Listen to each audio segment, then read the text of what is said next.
Audio check. Audio check. Test 1, 2. Testing 1, 2. Test 1, 2. Audio check. Ladies and gentlemen,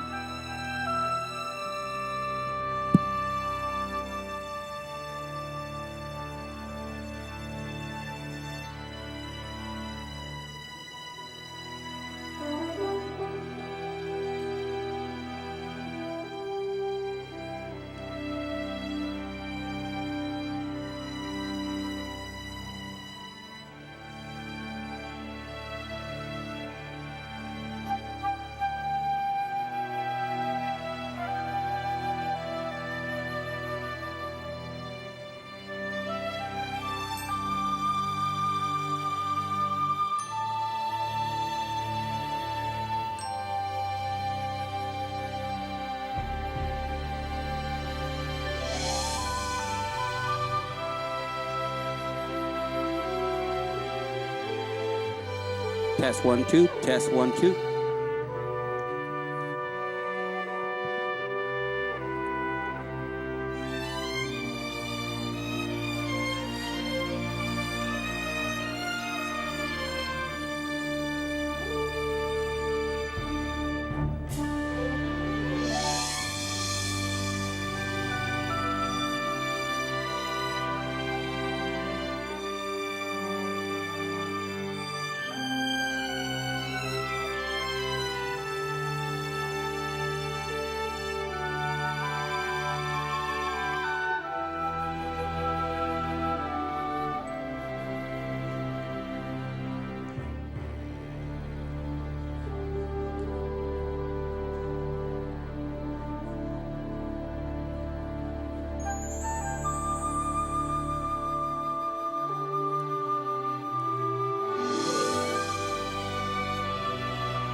Ready?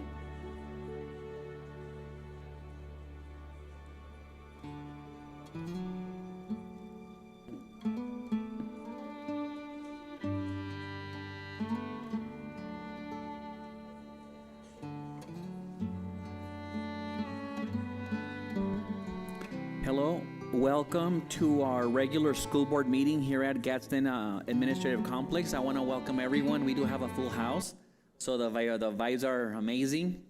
Thank you all for joining us. I would like to call this meeting to order. Can you take a roll call, Ms. Delgado? Board President Lira, Present. Board Vice President Flores, Present. Board Secretary Rodriguez, Present. Board Member Guerrero, Present. Board Member Medrano. Present. Sir President, we have established quorum. Thank you. Moving on to item number 2, the Pledge of Allegiance and mission statement. Can we all stand for the Pledge of Allegiance, please?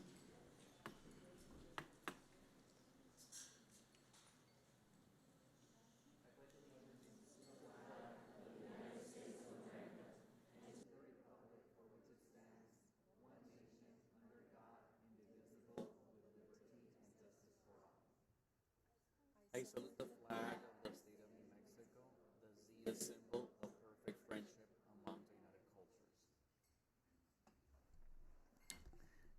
Cultures. And Ms. Board Secretary Rodriguez, can you read our mission statement, please?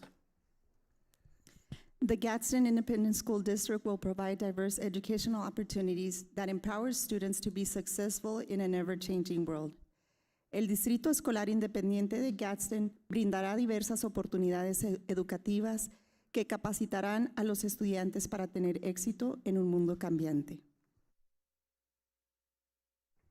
Thank you. Moving on to our item 3, Superintendent Update and Recognitions. We're going with item A, GISD Graduation Rates, Cohort 2025. Ms. Tarazona? Yes, good afternoon, President Lira. I would like to take the time to congratulate all of our high schools. Our graduation rates just got published for Gadsden Independent School District and the state. As you can see in this slide, the graduation rate statewide is 80.47. District-wide, we're at 90.93. That is including Alta Vista Early College with 100% graduation rate. So we would just like to really thank that staff.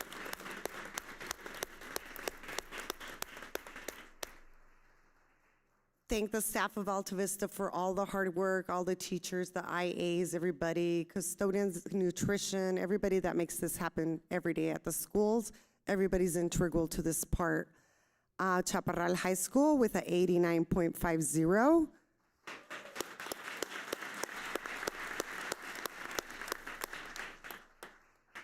Desert Pride Academy, 75% graduation rate.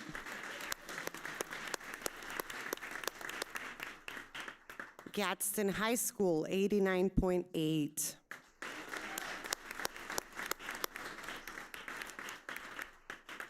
And Santa Teresa High School with a 94.5.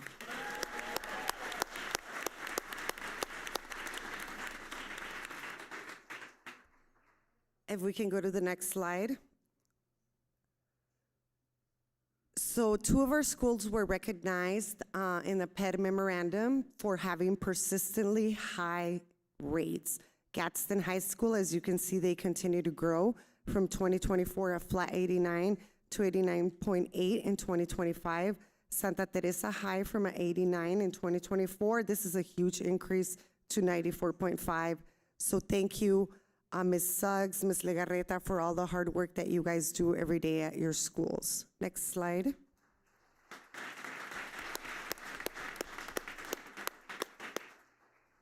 This slide shows the top 10 schools in the state with the highest graduation growth for that cohort of 300 students and more. As you can see, we have Santa Teresa High there listed for the 5.5 increase.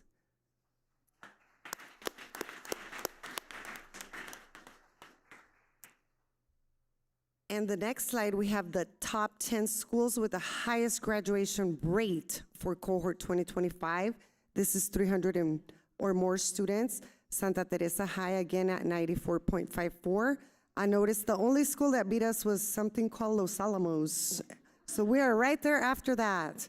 Gadsden High, 89.8. Chaparral High, 89.5.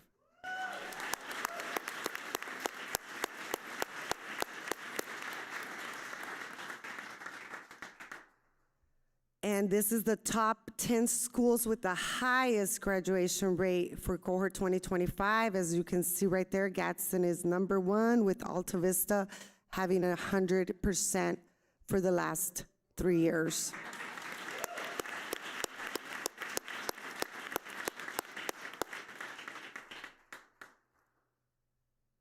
And in the next slide is a breakdown of our demographics, the cohort graduation grade by groups, demographic groups.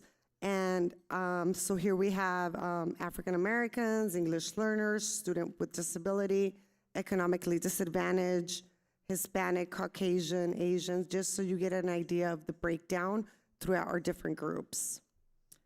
So we would like to present the principals with a plaque for their hard work. Ms. Suggs, if you can come up.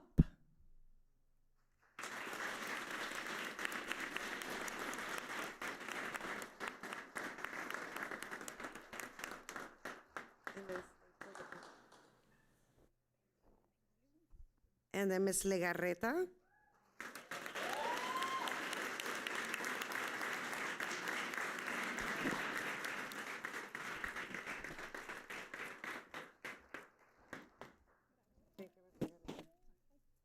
Ms. Gensler.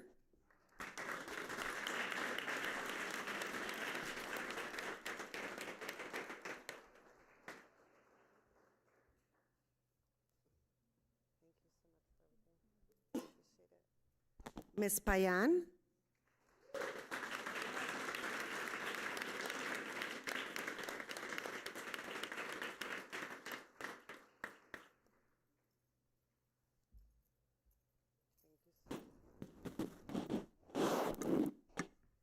And Ms. Rodriguez.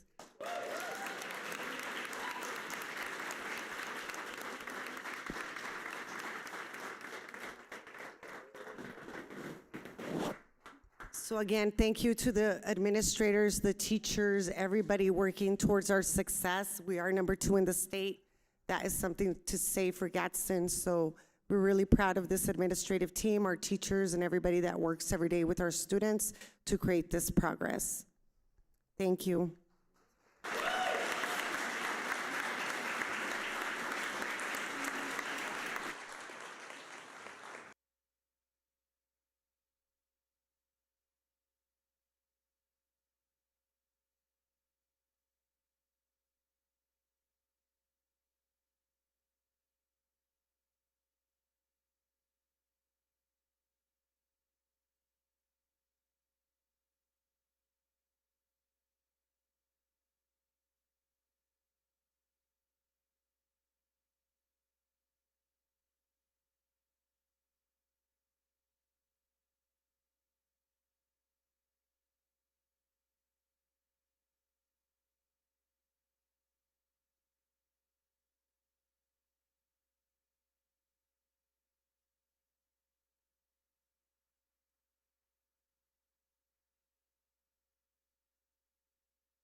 Well, thank you. That's amazing and very impressive. Moving on to item 3B, New Mexico All-State High School and Elementary. Ms. Tarazona. Mr. Beach will present this item, Mr. President Lira. Good evening, President Lira, members of the board, and Interim Superintendent Tarazona. It's my pleasure to recognize the achievements of our fine arts students, and we have quite a list tonight. Before I go on, the pictures that you have there are the elementary choir students that qualified this year, and those pictures are courtesy of Mr. Dollar right here. Where'd he go? Right there, Mr. Dollar.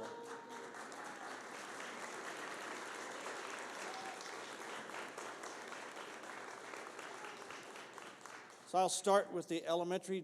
First, we have the Gadsden Independent School District students who qualified for the New Mexico Elementary All-Star Choir. These students participated in the All-Star Choir rehearsals and performance on January 29th through the 31st in Albuquerque. We had a total of 13 qualified. I'm not sure if they're all here tonight, but their teachers are here. We ask the audience to hold their applause until I get through this long list. From Chaparral Elementary, we have Anya Baker, Isabel Gandara, Daniel Gutierrez, a second-year All-Stater, Amy Rivera, and their teacher is Mr. Perkins.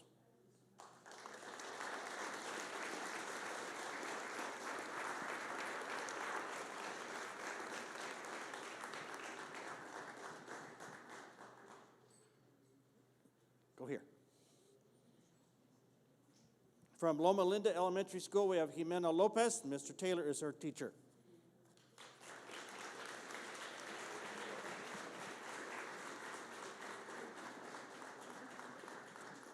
From North Valley Elementary, we have Matias Lerma, Miranda Lerma, Stephanie Otero, and Lucy Walker. Stephanie and Miranda are also two-year All-Staters, and their teachers, Mr. Dollar.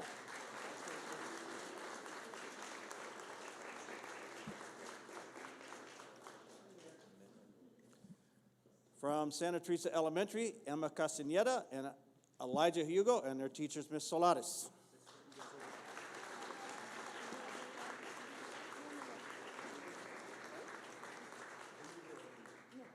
And from Santa Teresa Middle School, this is the first year we've had a seventh grader audition for the middle school choir, and that's Julie Lara, and her teacher is Ms. Solares.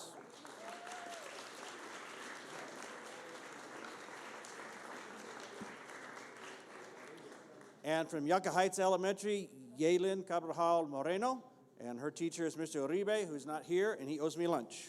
Is Yaelin here?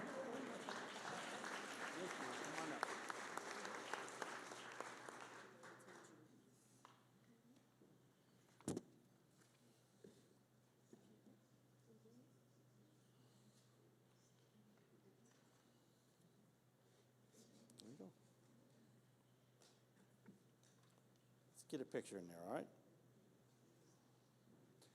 These are the elementary all-star choir members this year, folks.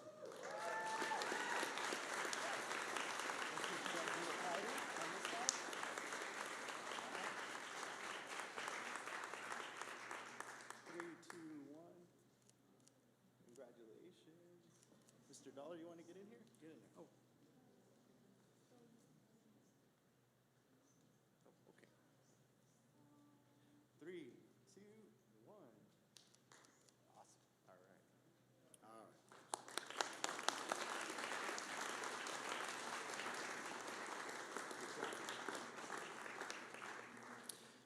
Now we're going to move on to the high school level. The next three awards, we don't have plaques for them because they've got stuff from their previous awards. The all-state members don't get anything.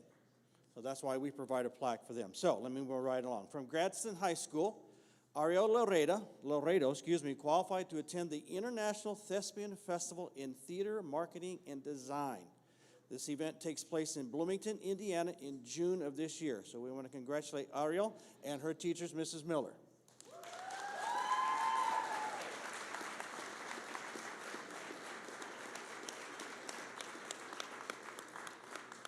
And then we have two art students who won awards at the Socorro ISD Black History Month Art Contest.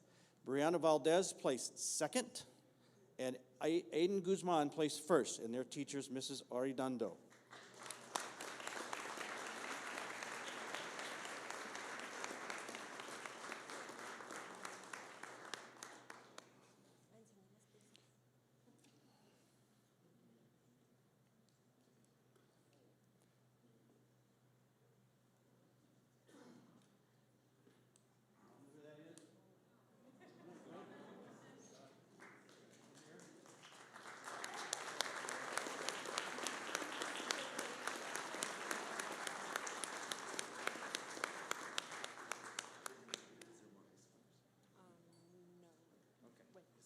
You get a picture? Yeah. That's it for that. This is all for the art? Yep. All right. Can I get you guys to tighten up a little bit? And then, all right. 3, 2, looking here, big eyes. Congratulations, great job. Thank you. Thank you.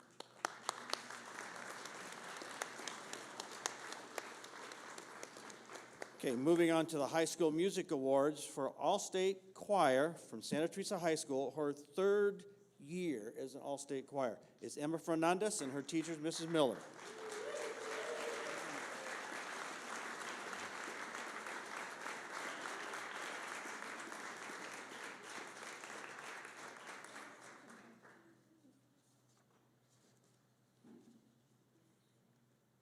Okay, All-State Band. And we think, we're not sure, we checked the historians for the district, and we think that this is the first time that we've had all-state members from all three high schools. And we had 14 members this year, so I'm going to rattle this off as quick as I can. From Chaparral High School, Alex de la Cruz, second year. Evelyn Montiano, second year. Nick Rodriguez and Megan Soto, their teachers, Mr. Short.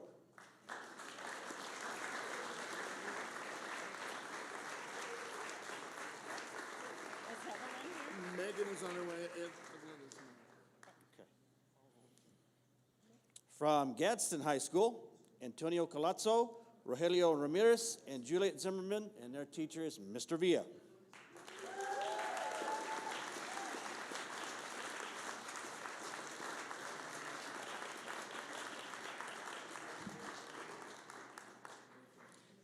And from Santa Teresa High School, Andre Acosta, Sylvia Aguirre, Kevin Angeles, Ariadna Hernandez, Orlando Herrera, and Andy Rios, second-year All-Stater.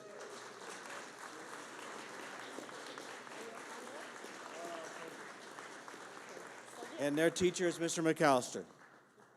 Thank you very much.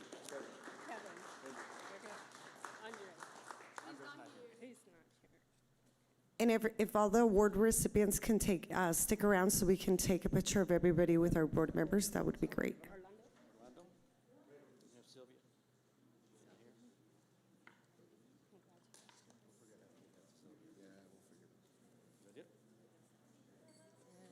Give that to Mr. Villa.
Wow, thank you guys for all of the talent that you guys, for all of the effort and talent that you guys have out there.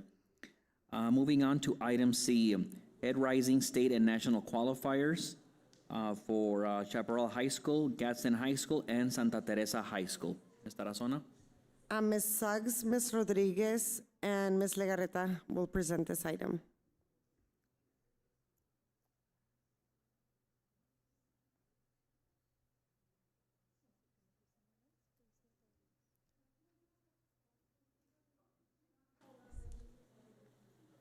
Good evening, President Lira, members of the boards, Interim Superintendent Tarazona. It's my pleasure to introduce our Educators Rising sponsor, Ms. Olguin. She will be talking a little bit about her group and her kiddos.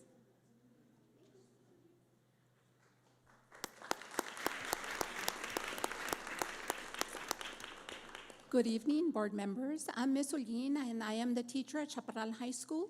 This year, I took 4 students to the Educators Rising State Conference, and they all did really well. They placed first or second place. I had Rebecca Devora place first place, Livia Varela first place, Brianna Alva second place, and Nicole Castro second place. So I'm very proud of them.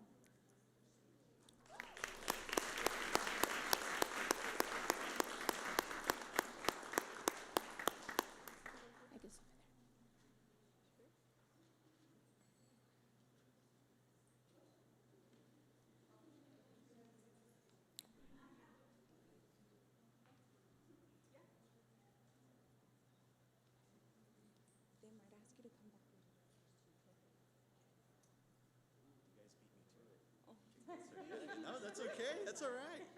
I was slow.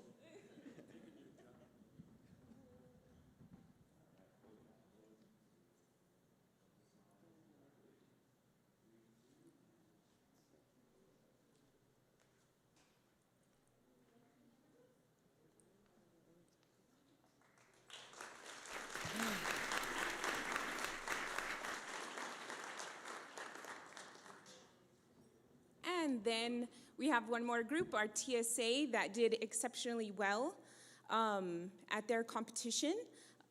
And I'll introduce Mr. Richmond and let him tell you about his team. Good evening, Mr. President, Board, Mrs. Tarazona, interim superintendent, but you know that. Sorry, I had to remember this. Okay, I've been the TSA sponsor for a little while now, and these are my students. We have Miss that went to debate tech issues, Sofia Valencia, Ariana Molina for second place.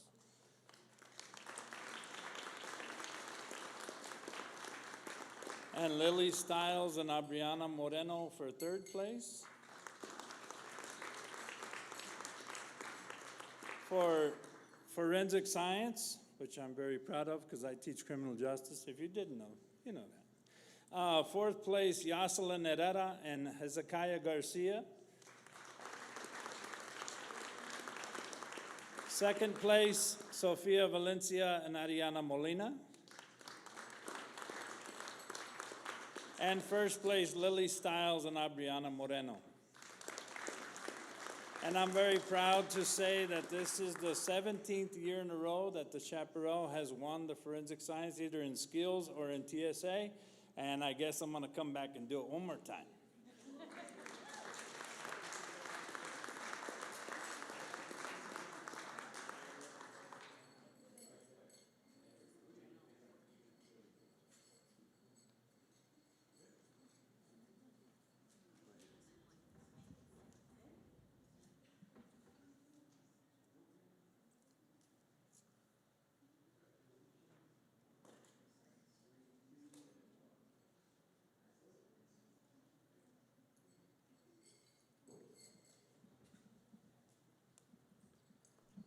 And Mr. Snowden, if we can go back to Ed Rising, Ms. Legarreta will present Gadsden High's group. Thank you, Ms. Legarreta. There you are.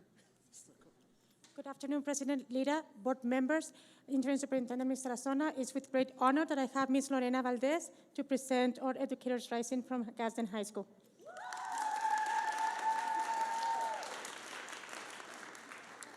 Good evening.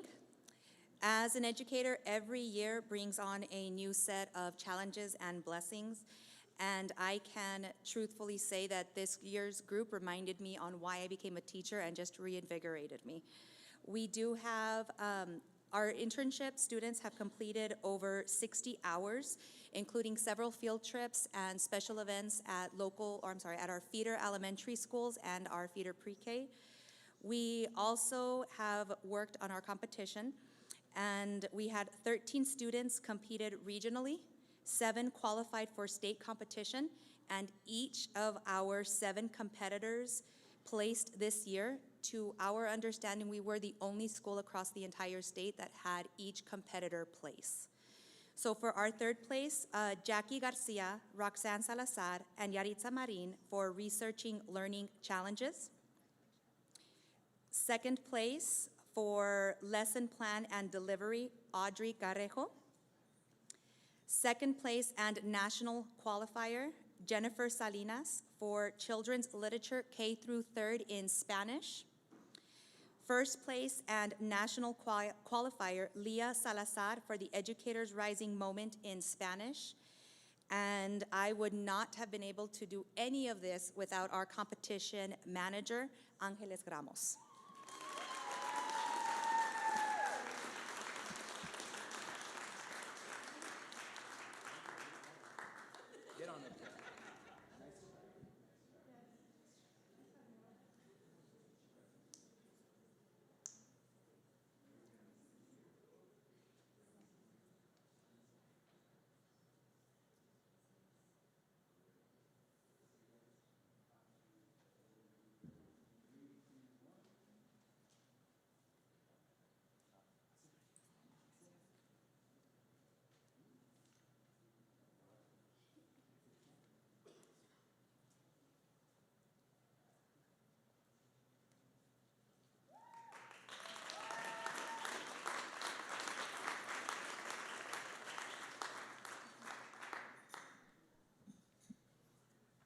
And our last one for Santa Teresa High School, Ms. Suggs will present her group. Good evening, Board President Mr. Lira, board members, and Superintendent Tarazona. For Santa Teresa High School's Educator Rising, I have teacher Maria Gonzalez, and I will let her introduce her team and their programs.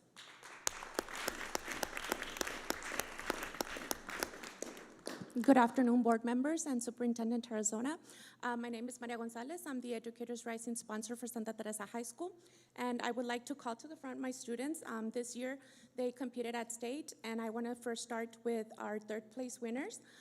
This was Annabelle Tellez and Giovanni Correa.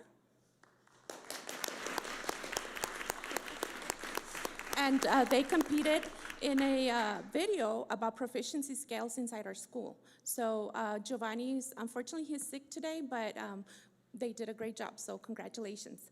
Our second place winner in lesson plan and delivery is also not present today. She had a cheer competition, but her name is Destiny Soto.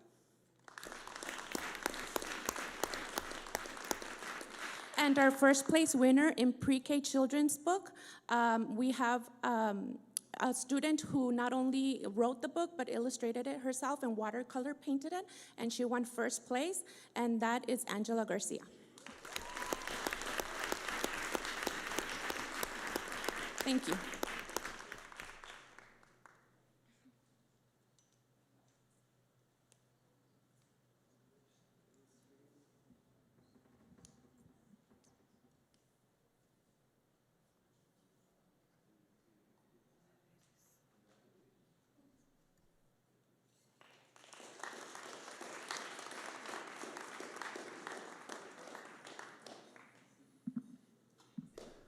Thank you. D was done. It was presented already, so we're gonna move on to item E, parent communication, reminder, social media, analytics. And Mr. Carmona will present this item. Good afternoon, President Lida, members of the board, and Interim Superintendent Tarazona.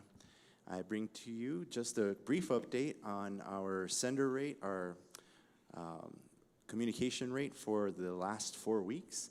As you can see at the time of preparing this slide, we weren't quite done with that week, but we are pretty much where we normally are at about 500 senders per week. Next slide, please. And then in our Facebook trend, we had a little bit of a downturn, which can be expected. These rates are cyclical. So we had a little drop in our followership and our viewership. But I'm hoping that after spring break, it'll start jumping back up. Next slide, please.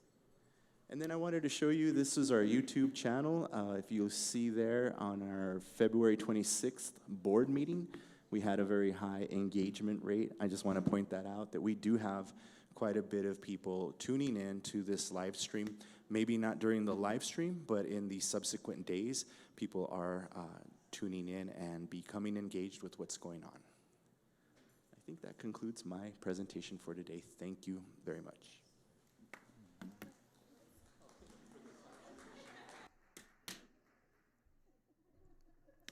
Thank you. Moving on to item 3F, student activities, student representative, Maria Navarrete, and she is from Santa Teresa High School.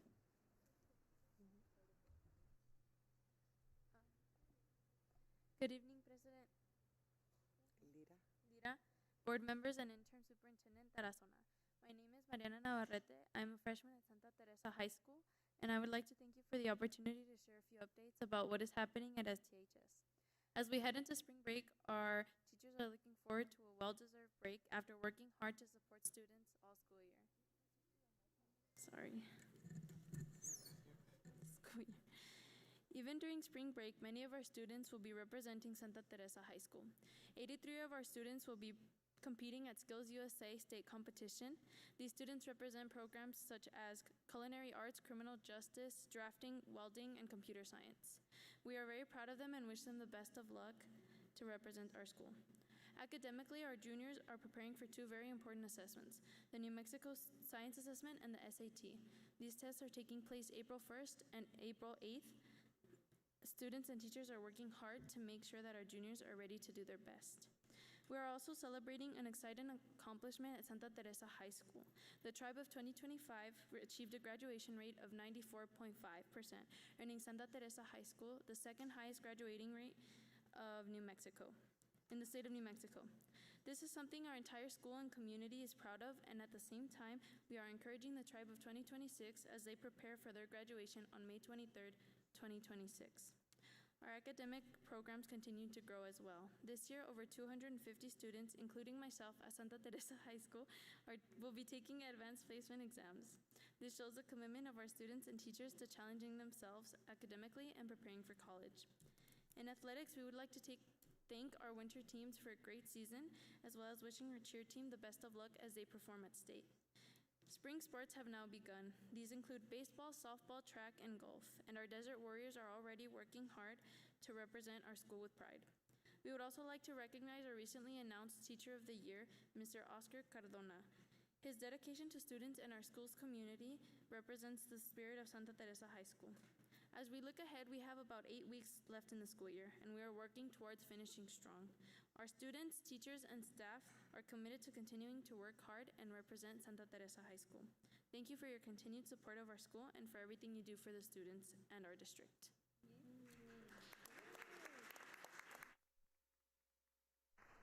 Thank you, Mariana. Thank you, Mariana, for your update.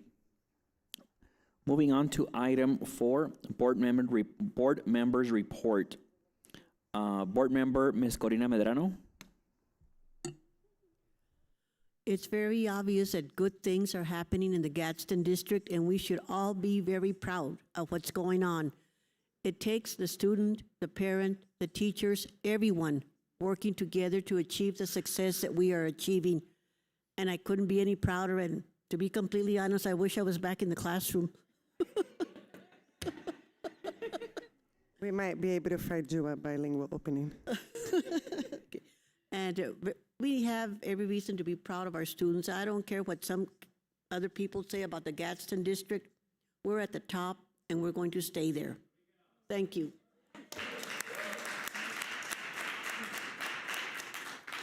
That's it. Thank you, Ms. Medrano. Moving on to board member, Ms. Priscilla Guerrero. Good evening. I don't want to scare everybody with my lack of voice. It's not a good night to not have a voice because there's so much to celebrate. It's awesome. I won't scare you all too long, but congratulations to all of our district. You guys are doing amazing. It's amazing to watch, and like I say, every day it's just another proof of why we do what we do, why we're proud to be up here and represent the community of Gadsden. Thank you so much.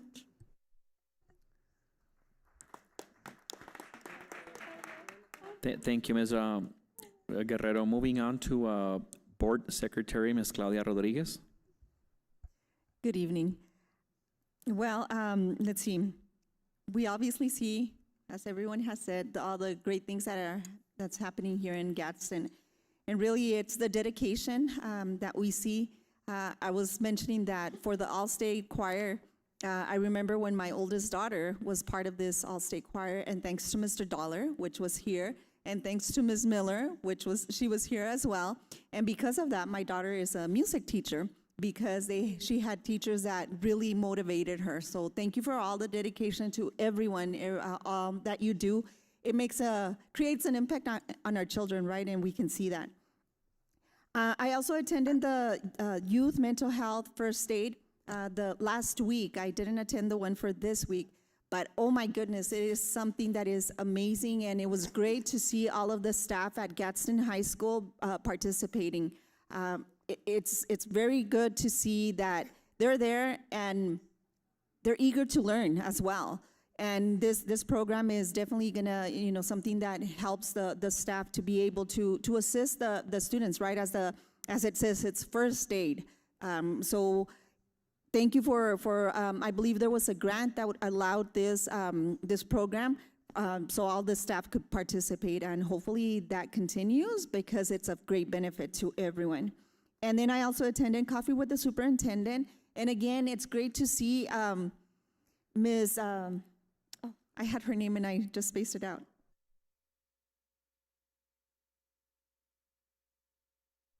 I'm sorry, I had her name and I spaced it out, but Ms. Mauricio with the Ballet Folclórico. Those kids, I mean, you can see where she takes the time to really teach the kids, and they just have this nice posture and just the big smile. So that's the quality that's here at Gadsden, that when you dedicate and you really put that effort, our kids are succeeding, and you can see that. So thank you for it was at Santa Teresa, Santa Teresa Elementary, there was one performance, and then also at La Unión. So that's wonderful.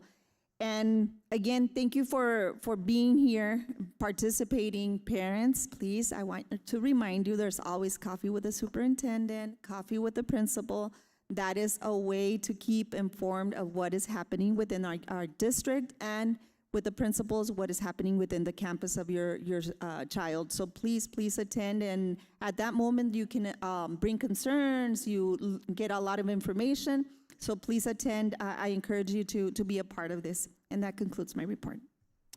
Thank you, Board Secretary Rodriguez. Moving on to Board Vice President, Ms. Laura Salazar Flores.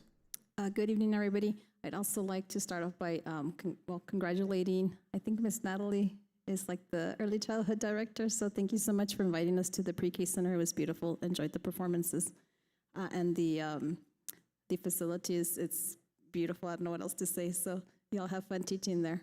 I also like to take time to congratulate once again all our principals in the high schools for attaining those graduation rates. Congratulations to you and to the kids, because they are the ones that come to school every day to get those to get recognized, right? I also want to congratulate, because yes, on Facebook I've been seeing our schools recognizing the Teachers of the Year that have been nominated in our campuses. So I look forward to that celebration, and maybe we can actually this year have like a real dance, because they need to like celebrate, right? So just a suggestion. And then Mary Lou can be the DJ. Con Mr. Carmona también. So anyways, and then congratulations to all our students who got recognized this evening. I'm going to say I'm a little bit biased, because I really want to take the moment to congratulate Educators Rising students, because as you know, I'm an educator. And so, your dedication, leadership, and passion for learning are truly inspiring. Choosing to pursue education shows a commitment not only to your own future, but to the future of countless students who live the lives that you'll impact. So congratulations to them. I'd also like to wish good luck to all our high school concert bands that are going to be performing and competing at the MPA at Oregon Mountain High School. So good luck to all of our bands. Hopefully all three can make it to state competition. And then I'd like to also remind the community that as we enter the summative testing season, so we've got SAT, NMSSA, NMASR, I wanted to encourage all our students to do your best. Remember to get a good night's sleep, eat a healthy breakfast, come ready to show what you know. And then I would kindly ask our parents that during this time, I would encourage you, if at all possible, your appointments for doctors, please try to make those appointments outside the testing schedule. I know your school testing coordinators would surely appreciate that. That way we have a minimal amount of makeups to do. And then students, this is a wonderful opportunity to honor your teachers, because by giving your best effort and showing all that you have learned throughout the year, you're going to do your best. Believe in yourself, stay positive, and know that we are very proud of you, of all the learning to put yourselves in every day, okay? So thank you again to the families, the teachers, the staff, everyone, students. Do your best and make us proud on that state test, because yes, it counts toward New Mexico Vista. So, we can hopefully move our traditional schools that are left into spotlight designation. With that, I conclude my report. Thank you, Board Vice President, Ms. Flores. And for myself, just echoing what everybody said already, we have so much, the kids, they're just amazing. They're the ones that make us shine. They make the administration and the board shine and make us feel like $1 million bucks just when you see all of the talent. I like to see their faces, and we have such good kids in the region. And I do feel, from being a part of the community for many years, the perception of what our kids are is changing, and it's changing fast. And you're able to see their confidence, that now they're even their pride of being for Gadsden. It's becoming more. Before it wasn't as much, but now you're able to see how these kids are just evolving and embracing their district. So I want to thank you guys for that. And I was at the pre-K groundbreaking ceremony. I'm wearing my shirt, so that was amazing. That's a beautiful facility. And as much as I want to take credit for everything that happens here, there's so many moving parts that make all of this possible. So thank you, all of you guys. So with this, that does conclude my report as well. Thank you. And moving on to item 5, Equity Council report. There's no Equity Council report this time, Mr. President Lira. Thank you. Moving on to item 6, Superintendent report on community outreach, including unrepresented and non-English families, speaking families. No report this time, Mr. Lira. Moving on to item 7, Union President report. I don't see her on. May I make a comment, Mr. Yes. President? So I would like, to encourage our board, our union president to come out and present to us. And if you can't, I think there's like a board of directors, like a secretary or something like that. So, you all should come out and tell us what you're doing for our AFT members. So I would love to hear from all of you. Thank you. Thank you, and that is great comment. Just for moving on to number 8, Human Resource Report. This is just for public information only. Item 9, modification of the item 9, modification of the agenda. Do I hear a motion? Mr. President, I'd like to make a motion that we accept the agenda as is for this evening. Okay, there's a motion on the floor by Ms. Flores. All in favor? Aye. Aye. Motion carries.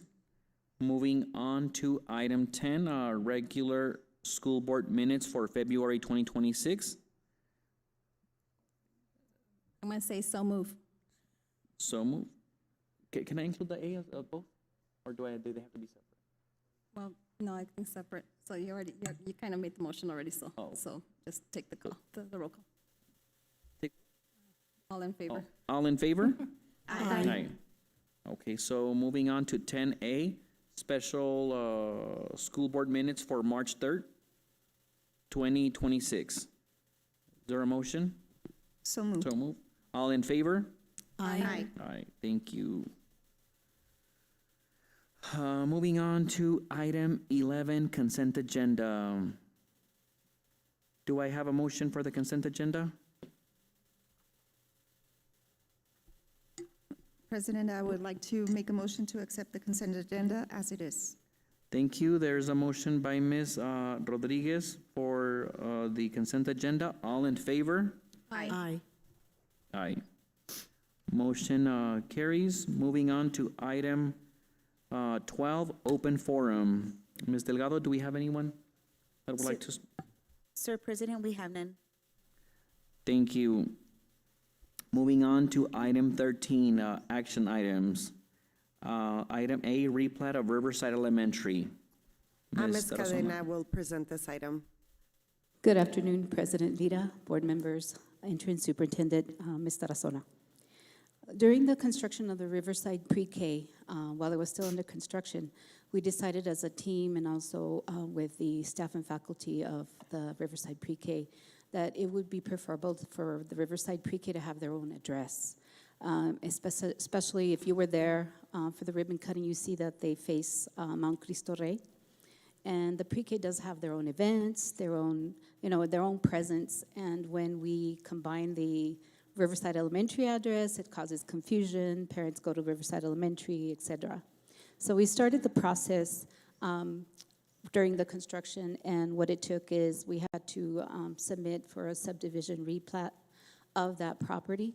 It still remains Gadsden property. We had to submit to the Planning and Development Zone of the City of Sunland Park. It passed that, and then most recently it went to the City of Sunland Park City Council, and it passed that. So it's really just a replat of the property that we're asking you to approve, so that then we can go back to the city and apply for their own address along Mount Cristo Rey for the Riverside Pre-K. I stand for questions.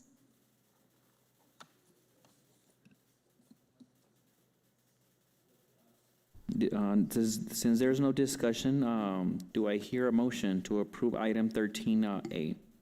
So moved. President. All in favor? Aye. Aye, thank you. Motion carries. Thank you. And moving on to item 14, discussion items. Discussion item A, 2026-27 budget survey. President Lira, Ms. Martinez will present this item.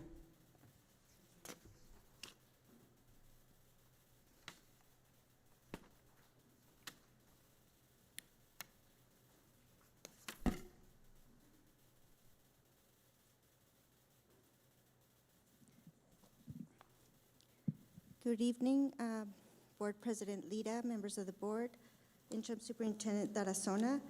I bring to you today a draft copy of the budget survey that we hope to get out on March 17th and close it on March 31st. And so you have here a list of the questions.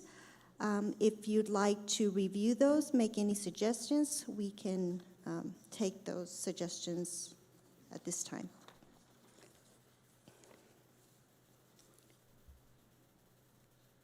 Do you have any comments or questions? Comments or questions?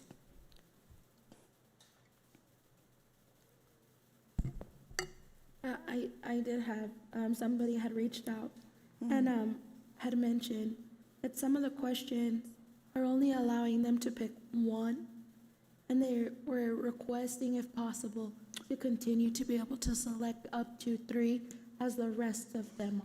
Okay. Just because they felt like it wasn't something that they, I guess, could decide, but if they could be able to list 1 to 3, being 1 being the most favorable, and then 3 being least for those. Okay, we can do that. So then, just to clarify, so for question 1, it says, what area should be the district's highest funding priority? So you think it should be 1, 2, 3, not just select the top 3? Right. So like prioritize them. To be able to prioritize throughout the survey, because I think there's only a certain amount, if I saw the survey correctly, only a certain amount allow you to pick the 3. Some of them are only asking to pick 1. Okay. So also if we could continue throughout that survey. We can certainly do that. May I Other make a questions? comment? Are you just asking for the top 3, or I'm thinking like all of them? All just of to them. see a pattern, so Yeah, all of them? all of them. All Okay. of them, Yeah. 1 through however many However options many are. the budget, just to be able to have those 1 to 3. And then just, Yeah, and then right, just yeah. specify 1 being your top Most choice. favorable, Right. yes. Et cetera. Okay. Okay, we can do that. Agree, thank you. Any other suggestions, feedback? I think that's it. Thank you. Thank you. Okay, moving on to item 14B, Gadsden Middle School construction update. President Lira, Ms. Vela will present this item. And Ms. Cadena.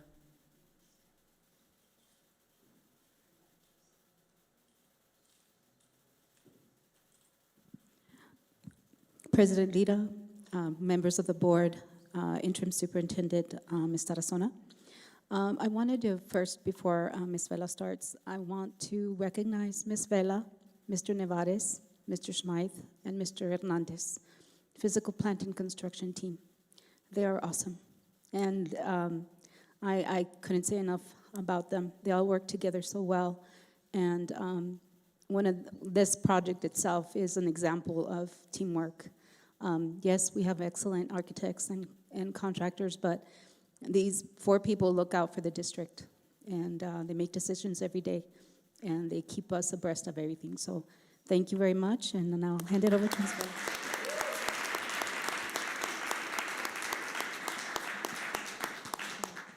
Thank you, Ms. Jessica. Good evening, President Lira, board members, and Interim Superintendent Tarazona. We are very pleased to present today the construction update for the Gadsden Middle School project. But before we begin, I would like to introduce you to the great team behind the scenes of this project. We have our architect, Decker Design. We have Juan Gallegos in the back. And then we have here our general contractor, Blackberry Stamp. We have Cody Clifton and Servando Medina. So now we're going to show you a video of our updates.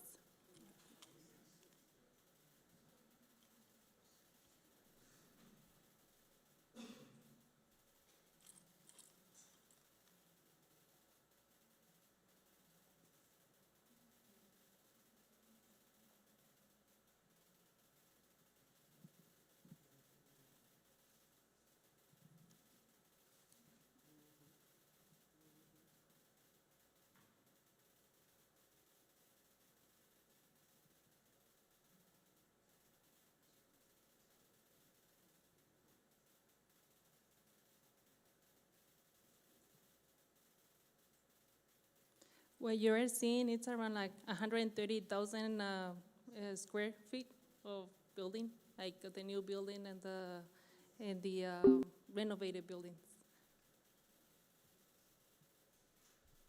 And then this one is part of the academic building. You can see classrooms, culinary labs, science labs.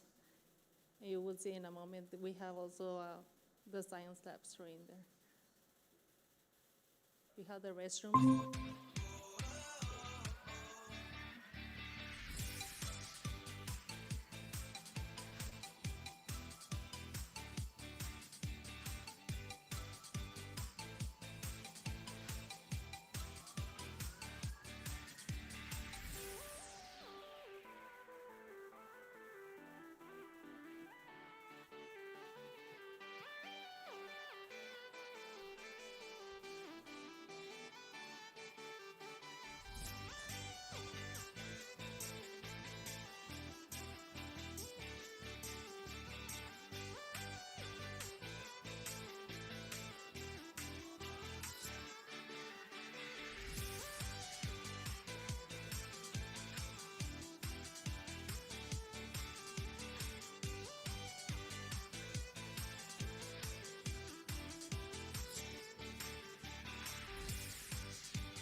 want to thank Mr. Carmona from our district and Salvador Gutierrez Jr. from ESA for the compilation of this video. Just since this video was taken like around 3 weeks ago, since then the parking lot has been paved with more areas to be paved this week. It's 150 parking spaces. The metal coping is getting installed. The metal wall panels have arrived. The hallways are getting flooring already. The storefronts are getting installed. Classroom doors are getting installed. We have the audio enhancement equipment is getting installed as well. Access control will be starting soon. And on the playfield, they are already installing the turf. So we stand for any questions. We are here. Ms. Vela, well, it's very impressive. Thank you. It's just amazing to see the school. It's surreal. What's the timeline for the finish line? When will it be completed? We are gonna walk each building per phase, but our certificate of substantial completion is scheduled for June 8th. June 8th. Well, thank you. It's amazing. Right, correct? Good. Thank you to all of your team and the contractors and designers and everybody that put the effort on this. Anybody else? Yes, Ms. So I think my question is partially answered, but the track and field will actually have, I guess, track and field asphalt, not dirt, right? Yes, that's okay, correct. awesome, because I used to go to that junior high and there was no track and field, so that's going to be awesome that the kids will be able to actually compete at home. And then obviously there's going to be vegetation, but like landscaping, right? Yes, we're gonna have landscaping and some trees in there. Okay. And then my last question is, in the track and field, does the renovation or remodel or rebuilding include like stands, or is that not part of it? Like for people to sit in stands? You mean on the playfield? Like the aluminum ones, uh-huh. Yeah, on the playfield, no, but we're gonna have on the auxiliary gym and the existing gym. Okay, thank you, ma'am. President Lira, I just have a comment. Thank you. There's a lot of anticipation, right? And I've had parents ask me, is it going to be ready? So one of the things that I say, it looks like it's moving very well, and we hope that that date of, you said, what was it, date again? I'm sorry, June 8th? Correct. So that's exciting to hear, and I think even the students, I've had several of the students tell me, are we going to be up there? So yes, people are excited. Thank you for moving this project forward, gentlemen, and Ms. Vela, and everyone. It's definitely teamwork, right? And so it's looking great. Let's keep that going. Thank you. Thank you so much, Ms. Vela, and we're really glad to have this type of facility. Our students deserve this type of facility. So I really think this is great for our students. So super excited for them. Thank you. Thank you, Ms. Vela. Moving on to item 14C, presentation of the proposed 2026 Facilities Master Plan. Ms. Cadena will present this item. You're going to get tired of seeing me today. Good afternoon, President Lira, board members, Interim Superintendent Tarazona. The 2026 FMP Facility Master Plan was awarded to Capital AE, and they partner with a company called Think Smart Planning. Their process is a little different than what we were used to in past years that I've been involved in and my team has been involved in. They like to have a committee and that gives input, not just one-way input from them, but input from the representatives of the district and possibly the community. If you, I believe there was I'm not sure if there was a slide with the people that participated in the committee. We had high school principals, a middle school principal, elementary principal, directors, two representatives of Equity Council that Ms. Nubia was able to get in touch with and provide, so that they could participate. It was very interesting. We had 4 separate meetings. First, they gathered information about what they perceived the committee was the district's needs and where we should be headed and what we should look at, et cetera. And they also went out and assessed all our facilities. So that's part of the FMP that you'll see the final report once we bring back the final report to you. If I may, I'd like to go ahead and introduce Mr. John Chisholm. He's the president of Capital AE, and Ms. Molly Smith. She's the senior planner and president of Think Smart Planning for their presentation. Thank you.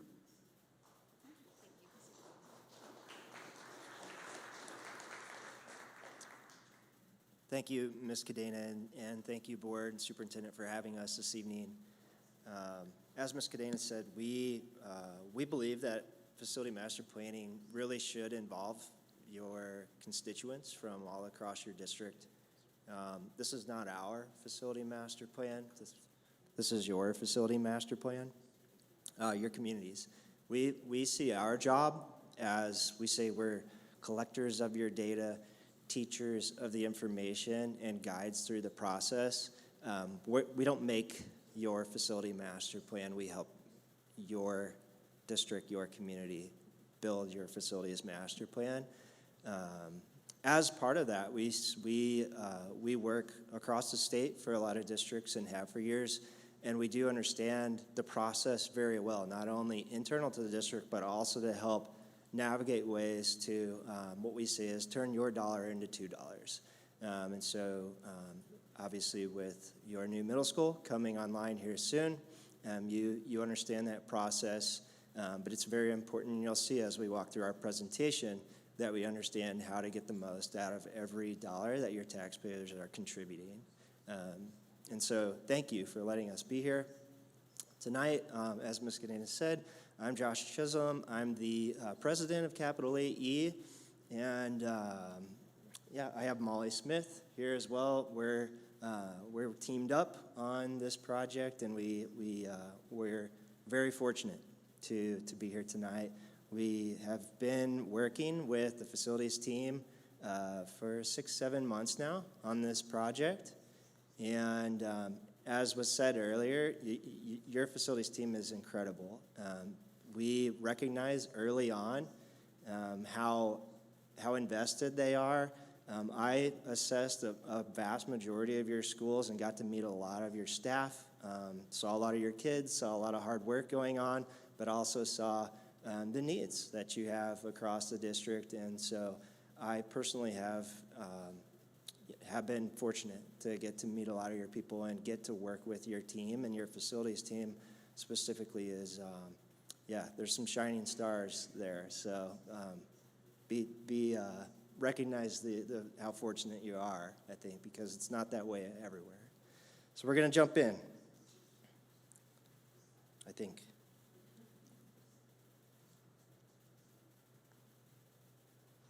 Okay, I'm going to hand it to Molly, and she's going to take over. Great, thanks, Josh. So Josh and Capital AE and Think Smart Planning, which is my firm, and we have a demographer that works for us as well at Applied Economics, and they've done 40 years worth of school demography, and so we love working with them. This QR code, if anybody wants to take a picture of that, you can go to that website, and we post a lot of our reports. We post all of the presentations we did at every meeting. So you might be interested in digging into more details. This will be a higher level presentation. If you want to dig in, go to this website and read some of those reports. Yeah. Okay, so the FMP process, the master planning process, is somewhat prescribed to us by the state. They ask us to do it a certain way, and they have a reason for that, and that reason is that they want to make sure you're getting input from all of your district representatives from across your district, so that there's no big surprises for you when you go produce your report and then somebody, the community comes out and says, what? So we felt very fortunate to have a lot of help from all the representatives that Ms. Cadena put up on the screen. This is the process. We go through several meetings. We start out by looking at what are our goals, what are we trying to accomplish as a group, and what do we want to look at across the district. Now, the very first meeting, I looked out and I said to everyone, Raise your hand if you went to school here. Everybody raise their hand. Raise your hand if your parents went to school here. Everybody raise their hand. You know, like we even had some like grandma, grandpa went to. So we had people that have some deep knowledge of your district. It's not like they're newbies, so they know a lot. And they told us a lot about, you know, back when they went to high school and stuff. We do bring facts into the equation. So there's like 3 or 4 legs to the stool here. The facts are like the demography, the capacity and utilization of your schools, and then all of the facts that Josh's team bring forward about the buildings, you know. So do we need new HVAC? Do we need new paint? All that kind of stuff. All these facts come together, and then they're overlaid by the finances, like how much money do we have to spend? That's always a bummer, right? You know, it's like doing your house, you know. If you're trying to renovate your house with your husband or your wife and you want to do everything, but you don't have that much money, right? You have to make a plan to do what needs to be done first and then plan to do more when you have more money. And that's the way the master plan process works. And then we set priorities. That's what we do in our last meeting is we prioritize what needs to be done first, second, third, until we run out of money, and then the rest of the work goes into the next FMP cycle. And then we write the report, and we're required to write it a certain way by the state. They like to see it in a certain format. And then we turn that into them, and they give us their blessing, and you give us your blessing as well. And then the report is written, and then anytime you go to the state to ask for money or help, you've got that report done. They do require you have to have that done and approved before they'll help you with any projects. So everybody in the state does it, so you're not alone. And it's a really nice process. Pictures here, Ms. Kadena was mentioning, these are some of our committee members that we worked with. We did have 4 big meetings with them over, 3 or 4 months? 3 or 4 months. Time, so we got a lot. The reason we do it that way is that they get time to digest all this information. This is a lot of information, and think about it and how it's going to go together. So as I said in our first meeting, we talked about goals. Okay, what are our top goals? Obviously, safety, security, number 1. We've got to take care of fencing, doors, cameras, video, transportation, any of that stuff. Then we've got to address our changing demographics, which you'll see in a minute. Demographics, our enrollment is dropping. Everybody in the state's enrollment's dropping, so you're not new. So how do we deal with that? Then replacement facilities, we're in the midst of replacing Gadsden Middle. We got 2 more middles to go that we want to replace, and a couple other things to do with facilities, so that would be our next goal. Outdoor learning, that was really something that everybody wants to address and make sure that our outdoor fields and everything are in tip-top shape. The kids all love to, you know, play athletics and play sports, so we want to make sure those are okay, and then add outdoor learning environments as we can. Technology is something that in the past, I'd say 5-6 years, we've been putting into every facility master plan because you are buying technology now on a regular basis. So every year you're spending money on technology to update laptops and wireless and all the things that it takes to run your technology system. So it has to be in your master plan to fund it. The committee did have lots of discussion about AI and what's that going to do and where's the place of that with our teaching and learning. I expect there'll be a lot more conversation about that in your curricular committees. Area drivers of change, we talked about that a lot. There are things that will be changing the way you do business, such as the big new data center, new housing's coming in.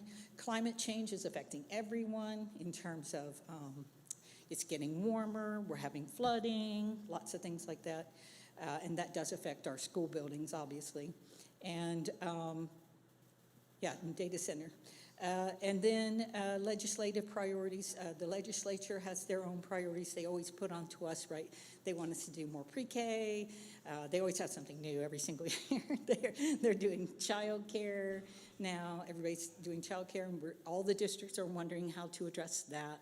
So lots of things to keep up with as you go. So it's a good thing to do in your master plan. Okay, so for your demographic and enrollment trends, the demographer starts out by looking at the area population, what's going on around here in Doña Ana County.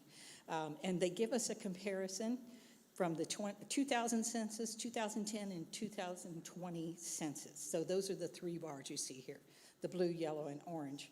You can see that our under fives has been going down a little bit. Our 5 to 13-year-olds has been going down quite a bit. Our 14 to 17-year-olds has been going down. Our 18 to 24s has gone up and stayed steady, which is good. 18 to 24 is where we start looking at folks having babies again, you know, childbearing years. The 25 to 44s has declined. And then we see the 65 and up numbers going up, which I put a red arrow on that because that means we're getting more retirees. And so, you know, they're not having kids, you know, but hopefully they are a really good supporter of the district as well. Okay, so, and then he gives us an age structure comparison. So he compares us, our district, to Doña Ana County and the state of New Mexico. So you've got three bars there, blue, yellow, and orange. And you can see that in terms of the under fives, whereas the last slide said we were going down, we're still higher than both the state and the county. So that means that's a good thing. Same in the 5 to 13s, same in the 14 to 17s. We are a little lower on the 18-year-olds. We are higher on the 25-year-olds. Our 45 to 64, a little lower than the state. And then our 65 and up is lower than the state average. New Mexico is in general becoming more of a retirement state because it's a beautiful place to live, you know. Okay, then the labor statistic, he shows us what does our unemployment rate look like and what does our labor force look like. We have had a big drop in the unemployment rate since COVID, which is good. And we've had a steadily growing labor force, which is good. That means we have more people here putting money into the system, helping us fund schools and so forth. Birth rates, the orange line is the state of New Mexico, and this graph shows us over the last 15 years, and you can see it's a steady 2% per year going down. Just has been going down for a long, long time. We've lost 25% since 2008. Same thing with Doña Ana County, very similar. Almost exactly the same, almost the same 2%. We did get a little spike up in the 21, 22, and 23 years, but we do see a decline back down starting 23. So our historic enrollment trends, we held steady in the 2010 to the 2015 years, thereabouts, and then we started seeing a decline about 1% a year since 2016 till now. So we have lost about 22% of our enrollment since 2016. The red line you see there is the percent change per year. So you see year by year that might differ, but over the course of that time period, we're losing about 1% per year, 1.5. And then he gives it to us by grade levels. So I always say, well, is that just one grade level? Maybe that's just high school. You know, we got kindergartners coming up. Now, they're all about the same. In his charts that he shows us, we're seeing declines all across the board on all grade levels. Okay, so this is probably one of the most interesting charts that he gave us, and he actually called me and discussed this with me because he was so amazed. Our demographer's been doing this 40 years, so if he's amazed, that's interesting to me, because usually he's like, yeah, but this, he said, was so very interesting to him, because the number of households, you can see in the column on the left, the number of households has gone up and is going up. So you drive down the road, you see a lot of houses being built, and you're like, yay, we're going to get more kids. But our school-age population is going down, and that's because we're seeing less children per household. So that kind of stinks. And as you know, across the whole country, all families are having less children, and some are choosing not to have any. And that's one factor that's making our enrollment go down, okay? And a reason why he's projecting our enrollment to go down. The other big factor that we may be able to control in some ways, I'm not sure exactly, but you guys are the experts on this, is if you look at the last column that says enrollment population ratio, that's what we call the capture rate. That's how many kids in your district do you capture? Do they come to this district? Back in '99, we captured 95% of all the kids in our district. You can see that number has continued to go down. This year, it was like 83.8%, and he's projecting it will probably go down to 80%. Now, we surmise the reasons for that is probably you have charters, you have religious schools, you have competition around, right? And parents do choose to do that. So a few things that the district could do to address that is do more virtual choices, so you can bring people from out that want to do that, homeschooling families, things like that, and even consider rolling off some specialty charters to pick up some of those kids. So you have about 2,300 kids by 2031 that you could pick up by doing those kinds of things if you choose to. So that'll set you up for the next few slides as to why we see the projected enrollment going down. The top line is the number of students in the district. It is going down a little bit, but the second line with the yellow bar and the light blue, that's our projections, and they're going down at a faster rate. So the gap between the two bars is widening as we go. That's the capture rate difference. That's where we're losing our kids in the district for whatever reason. Everywhere, all over the country, we have lots of choices now. Charter schools, religious schools, all kinds of stuff, virtual schools. So it's not unusual. I've worked with districts that had a 60% capture rate. So not unusual at all. But it does give you some opportunities to think about doing some stuff. Because of that chart, the demographer actually gave us 3 projections, low, middle, and high, because he wasn't quite sure. Like, it could be high and we could stay pretty stable, or it could be kind of midline, just following the projections that we have, or we could lose more faster. And so he gave us 3 projections. We are using the midline for this report. So we're staying middle of the road for this report. And that would be the numbers here in yellow. And you can see that we're projecting a loss of about 856 students over the next 5 years. So that's a decent-sized loss. But when you think that you have about 11,000 students, And here's a projected chart. You can see that that's the loss that we're projecting. It's not like you're falling off a cliff or anything, but you are seeing a gradual loss every year. And I have worked with some districts that are falling off a cliff, so you're in decent shape. Let's talk about capacity and utilization. So the state asks us to look at all of your school buildings. Josh takes his team out to your school buildings, and he writes down on every floor plan what you're using every room for. And then I look at your floor plans as they were designed, and I say, okay, this room is 900 square feet, clearly was designed to be a classroom, because classrooms are about 900 square feet. Sometimes the team is out on site, and they write down, this is being used for an office. So clearly we're not using that room at its highest and best use. But maybe we just don't have that many kids, so we can use that room that way. That happens, right? So capacity means if we fill up every room the way it was intended, 100%, that's maximum capacity. That never happens. We don't get kids in little packets of 30, right? Unfortunately. That would be helpful, but they don't come that way. And so because of that, we don't use every room at its fullest, 30, 24, whatever our pupil-teacher ratio is. So we have a recommended capacity. For elementaries, it's like 95%. For high schools, it's like 90 or 85%. And then lastly, we adjust the capacity in a school if we see that there's a pretty good-sized special needs program in that school, because special needs programs do use more space, okay? So we don't ding them for that. And then utilization is obviously that recommended capacity in the denominator over the actual enrollment in that school. So if you have 500 students and the capacity is 1,000, obviously that school is being used at 50%. That's basically how it works. And then here's all the schools, and you can go dig into this later if you want to, but basically the bar on the left, the dark blue bar, That's the capacity of the school.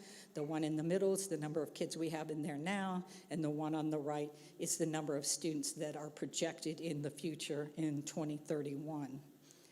Some of the bars are yellow. Those bars are still K-6. They will be K-6 schools for a few years until we build a new middle school. And so you can see if it's a yellow bar, sometimes it looks like, wow, that's a really full school. Well, they still have their 6th grade. Once their 6th grade leaves, they'll be more in line with the other schools. For elementary school seats, we have about 25% of our seats empty right now. We project about 33% by 2031. Now remember, we're moving the 6th graders over to the middles, and that's one of the drivers for that. On the middle schools, you can see that in the middle is Gadsden Middle School. The demographer says, yeah, we're going to be pretty full in 5 years. As soon as you get that school open, I expect you'll have a growth in enrollment there, including the 6th graders that are coming in.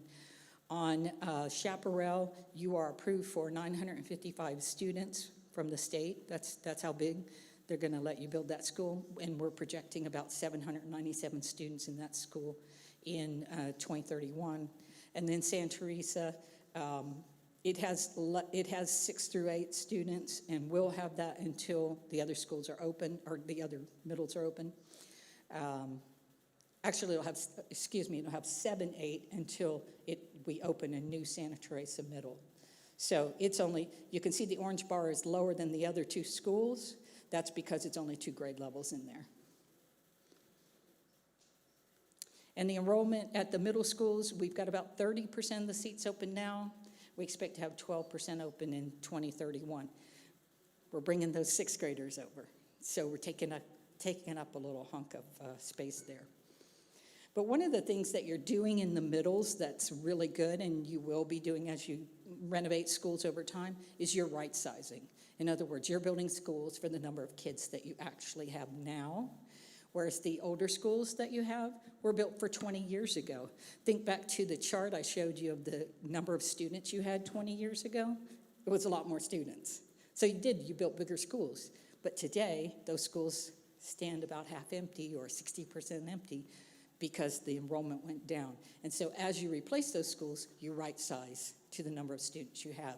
And why is that good? That's good because the less space you have that's sitting empty, that you're spending money on, then you get to use that money for programs instead of just old school buildings you're trying to keep going, right? And on the high schools, we've got about 3,666 kids. About 37% of the seats are open now, and we project 42% of the seats will be open in the future. And then on the pre-Ks, we're doing a good job filling most of those up, and you are building new pre-Ks, so you can see that they are getting lots of good enrollment there. We've got about 30% of the seats open. If we go as we are now, we'll have 33% open in 2031. But hard to say with pre-K because pre-K is becoming much, much more popular amongst the parents as we start building it. It's fairly new, right? We used to didn't offer that, and now we do. And so it's a good thing. And then we look at the whole district, and we have about 70% utilization right now of all of our space. And we expect to have about 67% utilization in 2031, including the new schools that you're building. And you can see 30% of the seats open now, 33% projected for 2031. So not horrible numbers. We've had districts that had 20% utilization. I mean, so that's not uncommon in the state right now because of the birth rates that we see and the decline of our students. We would recommend that as you go to replace older condition schools, you right size. Your utilization in your elementaries will decline as you do 6 through 8 middles. So think about that. That's a pertinent point to think about consolidations in the elementaries, if possible, so that you're not paying for space that's not being used.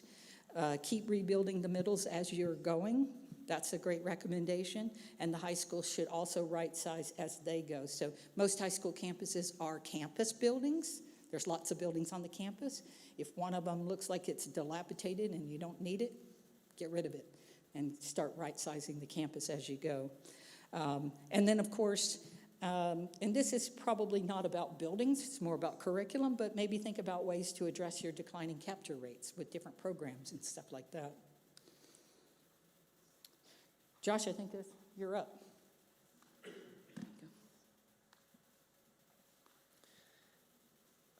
All right, so as we step into the process of putting all these things together, we have what's happening with our enrollment. What is our utilization? How many seats do we have? How many students do we have in them? We also need to think about what condition our buildings are in, and also how adequate are they from an educational standpoint. The way we teach today is very different than the way we taught 50 years ago, right? In a lot of these buildings or further. And so the sit and get mentality that we used to have is different now. And so we also look at that as we assess the buildings and went through all of your schools. And so I'm not going to go through this obviously in detail, but this is the cheat sheet that we handed to the committee. Each one of these had a printout of this, and we used it as we started to think about geographically where are these schools located, what is enrollment doing, what is the utilization rate, how many seats do we have, what deferred maintenance do we have, or what needs do we have to fix.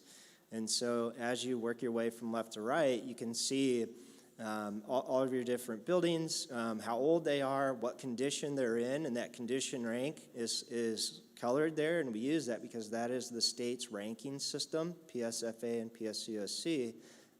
Their stipulations on eligibility to provide their match, which the district has a 30% match and the state has a 30% contribution with the 70% contribution from the state for eligible schools. So that's one of our ways that we strategize with your team to, if we do a $10 project, can we contribute 3 and get 7 from the state? So that's a very important part of the process, and we're very strategic.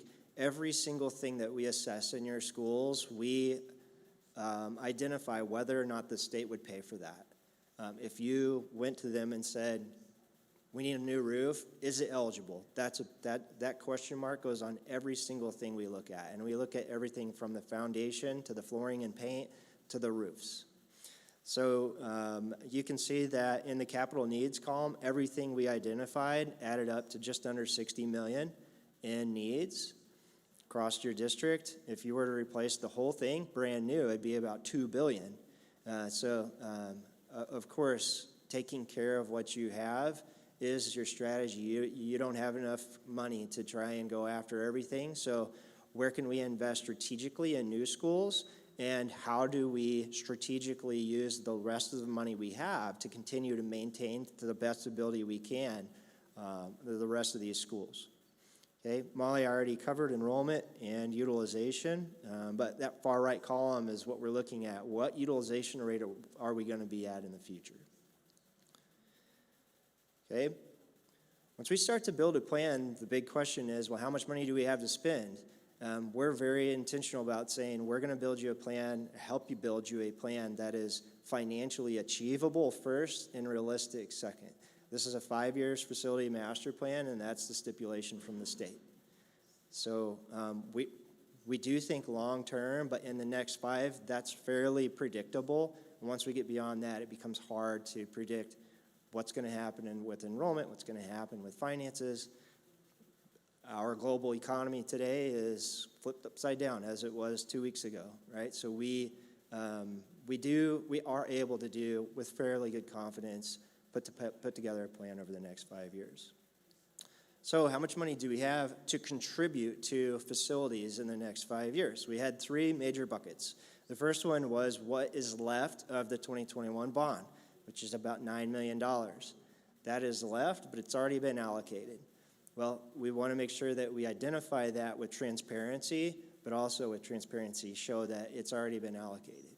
So over on the right, you can see Chaparral's Middle School is getting $6.1 million for that project, and then Gadsden Middle School, there's furniture and fixtures and equipment that have to be purchased to open the new school. So that money is already spent, it's okay. Those are two very important priorities. The next is the bond that just passed. I was assessing Anthony Elementary School when folks were coming in and voting, and people were very excited.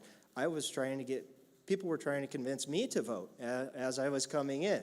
I can't vote, but it was an exciting time to be here on that day, and it passed. And so, congratulations, because this would be a very different facilities master plan. Your future wouldn't be nearly as bright if that bond hadn't passed. Also, and we said this in the committee meetings, kudos to your community for your contributions. The level of contribution that your community invests annually from their pockets is much, much bigger than all other communities across the state. So be very proud of that. We were anxious. We were hoping to be able to work with you because we love working with communities who are invested in their schools. And it shows. Lastly was your SB 9 funds. So you get roughly $6.4 million a year in SB 9 funds, but $6 million of that 6.4 every year goes to facilities maintenance and operations. You have to pay for electric and gas and water. You have to repair things. You have random things break and labor to fix them. And so that leaves about $2 million left over the next 5 years to invest in your facilities master plan without making your facilities team run so lean that they can't fix the toilet when it breaks. Okay, so the magic number was roughly $86 million for the next 5 years. So now that we have our fundamentals, we talk about what are our options. We start to dream. Okay, we developed the 7 goals that Molly talked about. We developed over 20 options, and options being major projects. What are the big things that we could do? One of those major projects was that bucket of deferred maintenance, that $60 million. And the question is always, how much can we put towards it? We know we can't, we could have done 60, but we would have run out of money real quick. So we had 20 big ideas, and that added up to almost $500 million of needs. We have $85 million, okay? There's the $70 million of deferred maintenance. We walked through 3 different pathways of what we could accomplish and narrowed it down to 13 projects. So one of the big things that stuck out early on, and we watched what was happening in the district, understanding dynamics, was there's a lot happening in the central part of your district. You have Alta Vista Early College, you have Burrino, you have Loma Linda, you have Anthony Pre-K, you have Anthony Elementary, and you have opportunity there to address some of the declining enrollment. So we looked at 2 options. What about Burrino? What about Loma Linda? Could they consolidate? Could they close and consolidate? We talked a lot about that. We talked about Anthony Pre-K. Where would that go? Because that building is not in great shape, and you have a lot of extra space in this area. Where could it go? So moving it to Loma Linda was an option. These aren't all the options that were recommended, but these were the conversations we had when we were walking through this dynamic of your area. We talked about Alta Vista. If Burrino were to close, it could move to or consolidate. It could move to Alta Vista. Could move to Burrino. How much would it cost to renovate Burrino if we did that? Okay, well, what about Gadsden High? There's space in Gadsden High. What if we moved Alta Vista into Gadsden High? And we went through iteration after iteration of what's the best option here? How can we get more dollars into the classroom and get them out of electric and gas and roofing, all the things that it costs to operate? And then lastly, if Alta Vista were to move, then those portables that they're operating in would be sold or demolished, repurposed something, okay? So I'm going to walk quickly through the process that the committee went through to make the recommendation that they are bringing to the board. So we looked at both, Burrino and Loma Linda, or Burrino or Loma Linda. And the first thing we did is we said, do we need both? And you can see currently the utilization rate of the elementary schools in that region is about 61%. If both went away, the question is, if both went away, do we have space?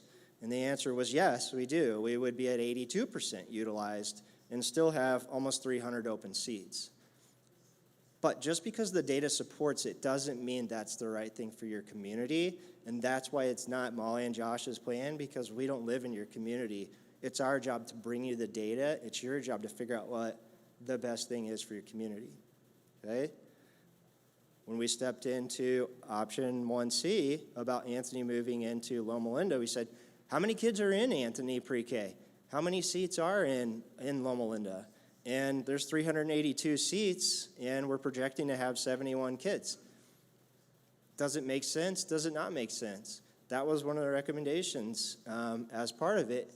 Just because the data says you're going to be 19% utilized doesn't mean that that space isn't still a better space than where the kids are at Anthony pre-K. The next option, 1E, was how well utilized would Alta Vista be in Barreno? And and so we're projecting there's 171 kids in Alta Vista now, projecting to be 140. There's 575 seats. You can see in the middle where it shows the capital needs. Another question we ask is, if Alta Vista went away, how much money of repairs and deferred maintenance or capital needs would we eliminate from this process? Because every campus you own has needs, and most of them are in the 7-figure range. Okay, this is the option 1F, where Barreno remains and Alta Vista moves into Gadsden High School. In this scenario, we looked at how many seats does Gadsden High School have extra. You can see that there's 1,200 kids and 1,900 seats. There's roughly 700 seats available at Gadsden High, and there's 171 kids at Alta Vista. Does it work is the first question. And the answer was yes, there's enough seats. In fact, we have Gadsden middle 8th graders in Gadsden High right now. And so is there a right time as well to take advantage of Gadsden High not utilizing all of the space? These are hard questions that we went through iteration after iteration. And then afterwards, that would bring those two schools up to 70% utilized. So here's the recommendation for the central region dynamics. One was to close Loma Linda and bring those kids to Anthony Elementary. The second was to move the Anthony pre-K kids into Loma Linda after the Loma Linda kids are in Anthony Elementary.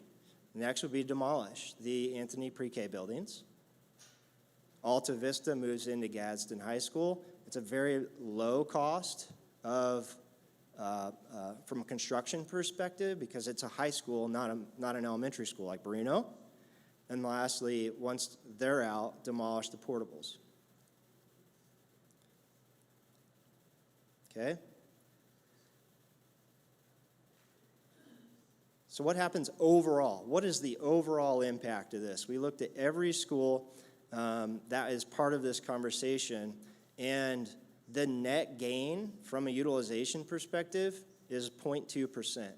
You have this declining enrollment going on that you're trying to keep up with. 6th graders are going out of the elementary school and into the new Gadsden Middle School, which are opening more seats in your elementary schools in that region. And so amongst those two things that are happening, reducing or eliminating Alta Vista Early College, the portables, and Anthony pre-K buildings is a 0.2% gain. You're gaining 205 on 5,000 seats. So it's better than what it could be, but it's sort of keeping up. And so here are the key takeaways from that this was one option that we discussed out of over 20. So a lot of work. But this one in particular, we wanted to highlight because it's so dynamic. And so here are the key takeaways. The utilization rate improves. If you don't consolidate Alta Vista into Gadsden High and Anthony Pre-K into Loma Linda, the utilization rate drops by 6% instead of going up by 0.2%. So I guess doing what you're doing now, you will see more seats open up. You're projected to see more seats open up. The sixth graders moving alone provides a pretty big impact out of the elementaries into Gadsden Middle. But you also have declining enrollment. Okay, better conditioned schools for students. Anthony Pre-K and Alta Vista are operating out of portable buildings. These gets all of those kids into brick and mortar schools. Less schools means less burden, more resources per student. There's over $1 million of deferred maintenance that gets eliminated from those two facilities. And then lastly, the reduction in capacity offsets the decline in enrollment and the sixth grade moving into the middle school. Okay? Outside of this conversation, we narrowed down those 20 plus options into these 8. Some of them are multifaceted. So on the left, you can see this was the committee's priorities. Priority 0 means these things are happening. These are non-negotiable. Gadsden Middle School is getting new furniture, fixtures, and equipment. That's a $2.9 million price tag right out of the 2021 bond. Chaparral is getting rebuilt. That is a $37 million price tag, estimated $37 million price tag. That design is underway, but construction's coming, and the cost of construction is not cheap, as you know from Gadsden Middle. The next one was build a new Santa Teresa Middle. You have a new Gadsden Middle, you're getting a new Chaparral Middle. The last one is Santa Teresa. And so we set aside $2.5 million to acquire land. The existing site, as you know, is sort of a bowl down in the middle. Demolish the existing school and start the design for a new one. You'll see on the far right, as I go through these, the funds required local is Gadsden's contribution, estimated contribution, and the far right is the state's. So, if you quickly look down at the bottom, there's a little over more than what the Gadsden would be contributing from the state, PSCOC. Moving on down through into priority 2. This was the central region consolidation effort. So Loma Linda consolidating to Anthony Elementary, Anthony Pre-K moving into Loma Linda, demolishing the Pre-K, moving Alta Vista Early College into Gadsden High, and then demolishing those portables. The next one is Santa Teresa High School. I'm sure you all know that the administration area is far into the middle of the academic building. And so as part of this process, we looked at pulling the admin to the library area, which is right by the front parking lot, doing a renovation there. The library is very ample size to be able to bring the administration up front and not having that confusion of getting all the way into the school to get to the administration area. Next was, demolishing portables. The district has roughly 80 portable buildings and the size of a middle school across the district, going back into the 70s era. And so given your utilization rate across the district, there are very few schools that really need portables. Portables are not meant to be permanent, they're meant to be temporary, and they're really not great spaces to learn in. And so our recommendation was to demolish or repurpose or sell 50 of those portable buildings. There is a handful of sanitary sewer issues across the district that really we recognized as we were going through the schools that this should be a concerted effort for the district to identify the need of why we have sanitary sewer issues and then work to address them. So there's $7 million set aside for that. And then there's a SPED conference building that's just south of Anthony Elementary or west of Anthony Pre-K, demolishing that building, which I think is already underway or already in the works, and then upgrading the lighting across the district. That was a very big thing that we noticed was your lighting is poor, it's inadequate, and it's a high return on your investment financially, but also for kids and for teachers. I'm sure you can walk into a new classroom that has brand new lighting compared to some of the classrooms you have, and the environment is much better. The learning environment is much better, and generally the return on your investment is less than 10 years for sure for replacing and upgrading lighting. So there's $8 million identified there.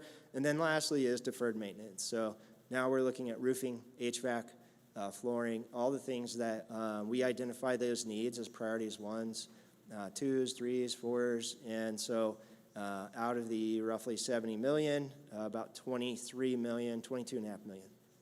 Overall, this is just under $190 million of projects over the next 5 years. And the state's estimated contribution would be just over $100 million of that.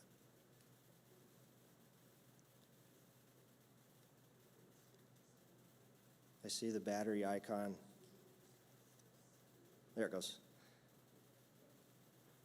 Oh, here we go. So next ups, what is next? After this, we will draft the report. As Molly mentioned, it's very prescriptive from the state to follow their guidelines. Once that report is drafted, the board will have a chance to review it and approve it. That'll be brought to the board for approval. The State Public School Facilities Authority, PSFA, will also review it. They're co-owners of the report. And just the same as your new middle school, our contract's the same. It has a similar match % split. The state contributes to these facility master plans just like they do for new roofs and new schools. And then last is implementation. That's up to you guys and up to your facilities team to make this plan a reality, but it really should be and act as your compass or your North Star. It's not set in stone, but it is a deliberate process that your team has gone through to develop this recipe to follow over the next 5 years, and take your tax dollars and invest them as wisely as they can to give your students the best chance that they have. And with that, we will turn it back over to Ms. Cadena.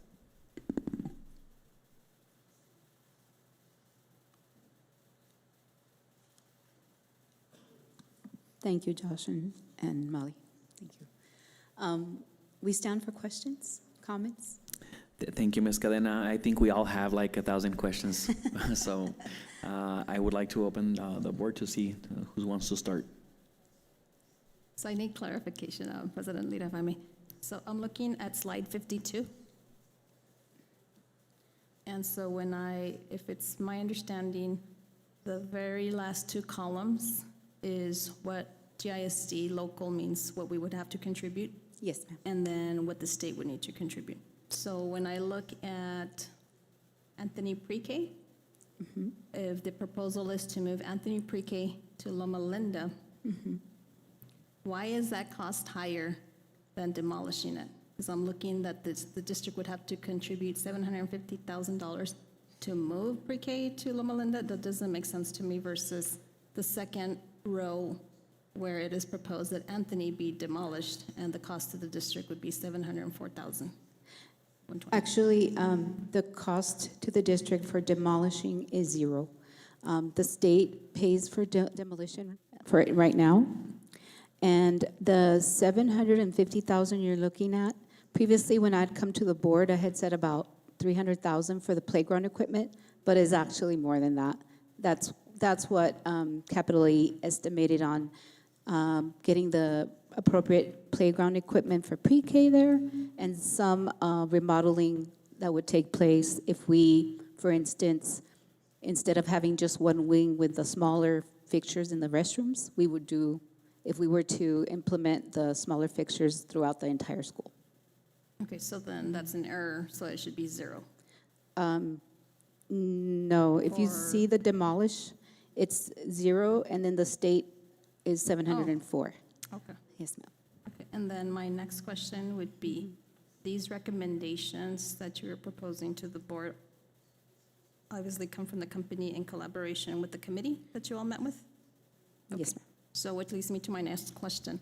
Why isn't there a recommendation there when it was originally proposed that, yes, because it keeps saying that, to close and put Alta Vista there. Why is there not a recommendation when we were told before to move the possibility of putting Alta Vista into Loma Linda? That's a good question, Ms. Flores, Vice President Flores. What it is that when we, like Josh mentioned, as a committee, we discussed everything that had been brought to the table. That's why I asked for it to be tabled last time, so that we could bring you this information, because the committee actually went through all the options and voted in a survey, an electronic survey that we were given on all our options, and these are the ones that came up. That's why. But I mean, that is not to say that we can't bring it back. We're just trying to tell you what the committee did when they talked about all the options we looked at and what was the most popular vote. Would it be possible to request that, like those numbers that you showed us with the capacity and et cetera? Yes, I'd ma'am. like to see that in moving Alta Vista to Loma Linda. Yes. Thank you. So I'm going to pause for right now. Okay. Allow somebody else to ask questions. Thank you. Anyone else? President Lira, yes, I have a question on the Santa Teresa High School to relocate the library and the administration areas. I mean, that is a pretty hefty amount there. Is there any other thing that could be, instead of doing that project, could it be relocated differently, or is it a must to, use that amount of money? Because the state does not provide any funding for this, since it's not a priority, correct? Correct. It's not a systems-based. The reason that we considered moving to the library is because of the location of the library. If you look at Santa Teresa Administration Office, it's buried deep within the campus.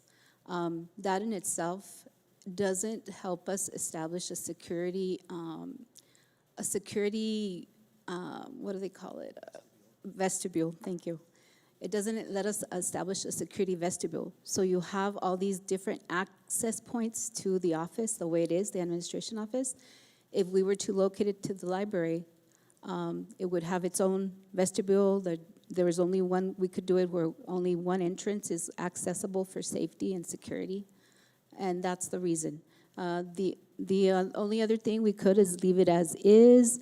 I mean, right now they have a security guard posted in the hallway that leads from one direction to the administration office. That's helped some, but we're just looking at ideally what could we do to improve that situation, because they are the only high school in that situation. Thank you. You're welcome. A question. So earlier in the presentation, you were saying about the decline in this is only for the next 5 years. What is that you see throughout the state and other districts that are relatively close to what you guys are seeing here in our district? What happens to the schools when your guidance is not implemented? Oh, that's an interesting question. Okay, everybody in the state's in the same boat. So you're not different. Everybody's pretty much facing a 2% per year decline in enrollment, and that's due to the birth rates going down in the state of New Mexico at 2%. And that's not even different than the United States, because we're seeing that all over the country. However, if a district chooses to just say, no, we're not going to right size, we're just going to keep going like we are, they can do that, but their buildings are aging. They're getting less students in. Let's say you've got a building that's 100,000 square feet and you're filling it up half full, right? For the 50,000 that's not used or underutilized, you're paying for the heating and the cooling and the roof and the carpet and all those things, and all that money's basically going out the window, right? Because you could be using it on programs like athletics, and the kids could be getting more things. Now, some districts choose to do that, and they just continue to go on. But at some point, when a building is 50, 60 years old, you're just throwing good money after bad to try to keep it. Well, thank you. And the reason for that question is just for the people that see us online, or and even for the board, that our district will not look the same. We have to make changes. And the changes need to be now, because 5 years are going to be here tomorrow. Exactly. And if we do not make those changes and we don't take the recommendations that you guys are giving us, and obviously, as Paul said, we could modify, well, then we're going to be in a deficit, or we're maintaining dilapidated buildings that are not up to date. So, And you can think of it as a compounding problem. yeah. If you know your roof is leaking at home and you choose to do nothing but, put a tarp up there or something, pretty soon it's going to fall in at some point. But if you keep up with your repairs and you keep up with your downsizing and do everything you should do, you'll keep up with this and you'll be spending your money the most effectively. That's kind of what the whole process is about. So some districts choose to do nothing, but in 5 years from now their problem is compounded. Now it's even worse, because everybody's got the same declining birth rates, basically. So, yeah, I think you guys are really smart about that. Your district has been super supportive in passing these bonds to help you do that, because some districts they don't even have the money to do it. So, yeah, so not doing it is a problem. And then on the high school, when we were talking about the administration, being that our #1 goal was safety and security, we really did feel like the high school should think about putting that vestibule to the front of the school. That's our recommendation and the committee's recommendation. It's just not something you would want to see, that you had an incident at the school and you didn't address that, And it's like the only one, right? It's pretty much the only one that we noted. So you're in good shape. I would also just add to that part of the reason why the state invests in these master plans is so they can understand the dynamics in all the districts. And when a district comes to the state and says, we need money for a new roof, we need your partnership to build a new school, part of what they look at is, are you taking an active role in having a portfolio that fits the size of your students? And if you turn the corner and you start growing, we're going to help you get there. But we need to have this partnership, and I've watched them act favorably to districts who are active in building a portfolio that fits their enrollment and addressing the needs proactively and instead of reactively. And being that Santa Teresa is one of the largest growing municipality, Solon Park, the Solon Park area is one of the largest municipalities, fastest growing municipalities in the state. We're expected to have maybe anywhere from 5,000 to 7,000 homes in the next 7 years. At what point does it become feasible to not put more lipstick on a pig on Santa Teresa High School and look for land that we can actually develop for a proper high school? Do you want to take this? Sure. I can't take it. Okay. Well, I understand your question, President Lira, and I agree with you. I mean, from a maintenance standpoint, we don't want to throw money at a campus that continues to, that we just really putting a Band-Aid on it. The problem is that if you want the state to contribute to that reconstruction or the rebuilding, it has to hit ranked at about 1 to 100 in their list, in the top 100. So if right now Santa Teresa High School isn't there, Santa Teresa Middle School is moving up. We think that by the time we get to Santa Teresa Middle School after the design, we'll be there. Chaparral and GMS hit the top 100. So that's why, we can always construct it, but you saw how much we're predicting for Santa Teresa Middle School. So 123 million, you're looking at probably 200 million for a high school. Wow. Yeah, but in looking, I did discuss with the committee and with Molly and Josh that in looking for land for STMS, that we're keeping in mind if we could look for land that will accommodate, be large enough to accommodate building a high school in the future that's in close proximity to the middle school. And this way they could share programs. Yeah. It would be more efficient to have them closer together. Well, thank you. Thank you all for the Thank you. presentation. Thank you. Thank you very much. Yes. Yes. President Lira, I do have another question. So I'm going to piggyback on what the gentleman just said. So if in fact, Santa Teresa needs to move up to be between 1 and 100, so on slide 38, Alta Vista is number 66. So my question is, what would it take, if I had a magic wand or something, instead of moving it here, closing the school, what would it take, it being number 66 on that chart, for us to build them A new facility? a new facility? Because, moving them around and to another school, Gadsden High School, I loved it when they're at Chaparral. I don't know why they moved them to Desert Pride, probably because it's more central. Mm-hmm. So yeah, that's my question. What would that look like? What would it take? It would depend on how large you want to build the campus. It's going to be a matter of cost. So let's just say, let's throw a figure out there and by no means is this on point, but let's say it costs $20 million to build them a campus. Then the district would have to contribute 30% of it. So it can be done, but you would have to drop some of the priorities we have. Or you do it within this 5 years, or you do it within the next 5-year cycle or 4-year cycle of the bond. But it just means that if you want the district to contribute, $6 million, well, there's $6 million you have to take off your list that you need to do. But as far as it ranking high, yes, you're right, ma'am, it's up there. Okay, thank you. Thank you. Thank you. I'm just going to stay up here. Thank you. Thank you, Josh. Thank you, Molly. Okay, moving on to to item 14D, proposed blanket easement between GISD and Anthony Water Sanitation District. Good evening, President Lira, members of the board, Interim Superintendent Tarazona.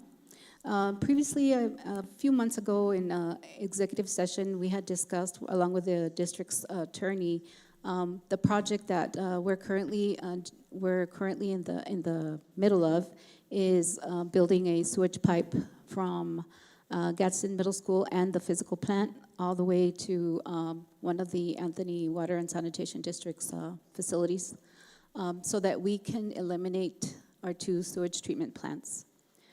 So the district's legal counsel has drafted a utility easement that will take care of that transfer once it's complete, and it's pretty close to being completed. It'll be completed right around May or June. What you see here is the draft, because what it's missing is once the project is completed, Bohannon Houston will submit a completed survey of the entire pathway that pipe took and all the permitting and everything, all the details that went into that project to attach to this easement.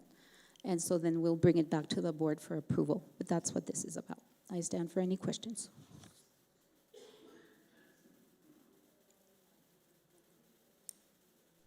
Questions or comments? Ms. Cadena, thank you. Thank you. Have a good evening. Thank you. Moving on to item 15, upcoming board meetings and events. Just for the board to go over it, we do have a busy summer. So let's go ahead and make sure that we're all available. Yes. President Lira, before we conclude, I just want to go make sure that we've documented the requests. So the budget survey and the ranking from most favorable to least favorable. And then in this discussion, the data about moving Loma Linda and, Alta Vista to Loma Linda. Is that correct? Yes, ma'am. Okay, thank you. Thank you. Now, moving on to item 16. 16A, limited going to closed session. 16A, limited personal matters pursuant to 10-15-1-H2 of the Opens Meetings Act of 1978 as amended for the superintendent and associate superintendent report, employee on administrative leave with pay, employee grievances, and employee issues. Do I have a motion to go into closed session? So move. All in favor? Aye. Aye, thank Supposed to you. be a roll call, Oh, roll call? closed session. Okay, can I have a roll call, please? Board President Lira, Yes. Board Vice President Flores, Yes. Board Secretary Rodriguez, Yes. Board Member Guerrero, Yes. Board Member Medrano. Yes. Thank you, motion carries. We go into closed session at 7:07.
Test, test.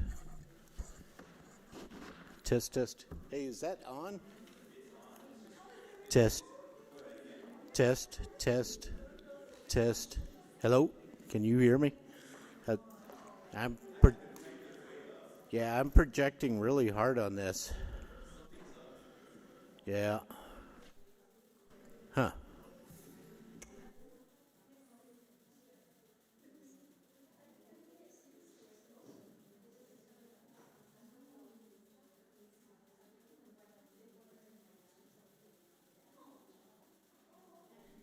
Test, test.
Right here, we can got good sound, that one.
He's,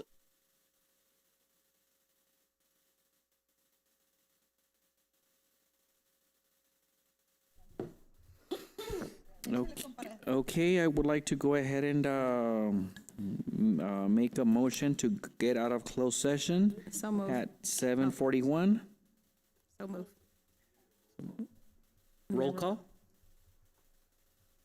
Board Member Corina Medrano.